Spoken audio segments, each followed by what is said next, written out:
تو آپ نے قائد اعظم کی 11 اگست 1947 کی سپیچ تھی، آپ کو پتا لگا کہ وہ ریڈیو آرکائیوز میں موجود نہیں ہے، تو پھر اس کی ریکوری کے لیے آپ نے شاید بی بی سی سے بھی رابطہ کیا، آل انڈیا ریڈیو سے بھی رابطہ کیا، تو پھر کیا ہوا؟ وہ ریکور ہو سکی نہیں ہو سکی؟ کیا اس کے حوالے سے بتائیں ذرا۔ حسن، آپ نے جو پوچھا ہے سوال، جب میں سربراہ تھا ریڈیو پاکستان کا تو جناح صاحب کی تمام مجھے تقاریر ملی۔ 3 جون 1947 کو پاکستان بننے سے صرف 1 مہینہ پہلے جو تقریر ہے نیو دلی، اس وقت کی جو دلی کی ریڈیو اسٹیشن پہ آل انڈیا اس وقت تھا، تو وہ تو موجود تھی، اور بھی بہت ساری تقاریر تھی، لیکن 11 اگست کی تقریر نہیں تھی۔ اور 11 اگست کی تقریر جو ہے وہ ایک بہت ہی مارکت الآراء تقریر ہے، کیونکہ وہ کراچی میں انہوں نے کی تھی،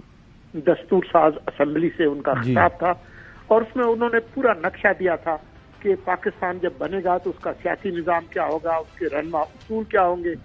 تو میرے لیے یہ بہت اہم تقریر ہے، کیونکہ پاکستان کا جو قائد اعظم کا جو ویژن ہے وہ اسی میں ظاہر ہوتا ہے، لیکن وہ تقریر موجود نہیں تھی۔ پھر میں نے ذرا پتہ کرنے کی کوشش کی تو مجھے یہ پتہ چلا کہ یہ تقریر موجود تھی ضیاء دور تک، لیکن وہ مختلف اوقات میں کبھی وہ چلاتے تھے کبھی نہیں چلاتے تھے، لیکن اس کے بعد وہ غائب ہوئی، اور اس کا بھی میں نے پتہ کرنے کی کوشش کی کہ کیسے غائب ہوئی، وہ ایک الگ داستان ہے۔ لیکن میں نے کوشش کی، کیونکہ یہ تقریر ریکارڈ کی تھی آل انڈیا ریڈیو کی ٹیم نے جو دلی سے آئے تھے، کیونکہ کراچی میں ان دنوں میں ریڈیو اسٹیشن نہیں تھا، تو وہ ظاہر ہے وہ ریکارڈنگ وہاں لے گئے۔ تو میرا اندازہ یہ تھا کہ وہ آل انڈیا والوں کے پاس ہوگی، دلی میں ہوگی۔ دوسری صورت یہ تھی کہ بی بی سی جو کہ مدر آرگنائزیشن تھی ان کے پاس ہوگی۔ تو میں نے دونوں سے رابطہ کیا، لیکن دونوں نے یہی کہا کہ جی ہمارے پاس یہ تقریر نہیں ہے۔ ہمارے ہائی کمشنر تھے شاہد ملک اس زمانے میں دلی میں، انہوں نے مجھے کچھ اسپیچز قائد اعظم کی بھجوائیں، جن میں 3 جون کی تقریر بھی تھی جو کہ دلی سے نشر ہوئی تھی، لیکن وہ پہلے ہی ہمارے پاس تھی۔ البتہ جو انہوں نے بھجوائی وہ اس کی کوالٹی اچھی تو پھر وہ آڈیو ریکور نہیں ہو سکی، اس کا مطلب یہ ہے؟ جی وہ قائد اعظم کی آڈیو ریکور نہیں ہو سکی؟ نہیں جی، وہ ہمیں کہیں سے نہیں ملی، حالانکہ وہ تقریر ہے جو کہ اگلے دن تمام اخباروں میں چھپی۔ 12 اگست 1947 کے جو اخبارات ہیں، چاہے ڈان اخبار ہو چاہے ہندو ہے جو انڈیا کی، ان سب میں یہ تقریر چھپی ہوئی ہے۔ یہ ایسی بات نہیں ہے کہ وہ تقریر لیکن ہو سکتا ہے شاید سولنگی صاحب اس وقت کسی کو وہ جو ہے کچھ لائنیں پسند نہ آئی ہوں۔ چودھری غلام حسین صاحب بھی آپ سے سوال کرنا چاہ رہے ہیں۔ جی چودھری صاحب۔ جی چودھری صاحب، میں تو قائد اعظم کا تو ہم ان کا احسان ہے، یہ جو 47 میں جتنی بڑی جدوجہد انہوں نے لیڈ کی اور پاکستان بنا، اور الحمدللہ آج 25 کروڑ لوگ جو ہیں پاکستان میں عزت سے آبرو سے رہ رہے ہیں، اور بہت ساری پاکستان نے ترقی کی ہے۔ تو hats of two Quaid Azam اور ان کی مسلم لیگ اور ان کے ساتھیوں کا، اور جو لوگوں نے قربانیاں دی لاکھوں کی تعداد میں، اور ان کے لواحقین اور وہ شہداء جو ہیں، اللہ تعالیٰ ان کے درجے بلند کرے۔ ہیونگ سیڈ دس، آج سولنگی صاحب پوری قوم آپ کی طرف دیکھ رہی ہے، آپ کے وزیر اعظم۔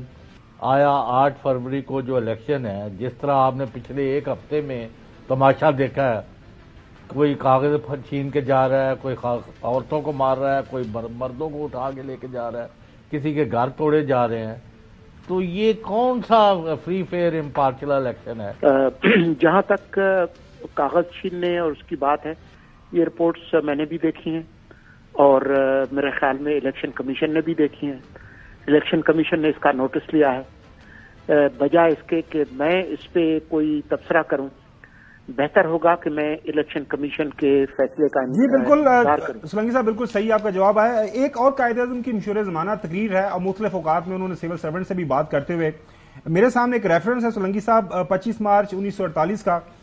جو ہے حکومت کے افسران سے چٹاگانگ میں وہ انہوں نے خطاب کیا ہے، کہ خطاب میں کہا آپ کو ایک ملازم کی حیثیت سے اپنے فرائض سر انجام دینے ہیں، آپ کا سیاست اور سیاسی جماعتوں سے کوئی سروکار نہیں ہے، یہ آپ کا کام نہیں ہے، یہ سیاستدانوں کے ذمہ ہے کہ وہ کس طرح موجودہ اور مستقبل کے آئین میں رہتے ہوئے اپنے مقاصد کے حصول کی جنگ لڑتے ہیں۔ جس سیاسی جماعت کو اکثریت حاصل ہوگی وہی حکومت بنائے گی، آپ کی کسی سیاسی جماعت سے کوئی وابستگی نہیں ہونی چاہیے، آپ صرف قومی ملازم ہیں،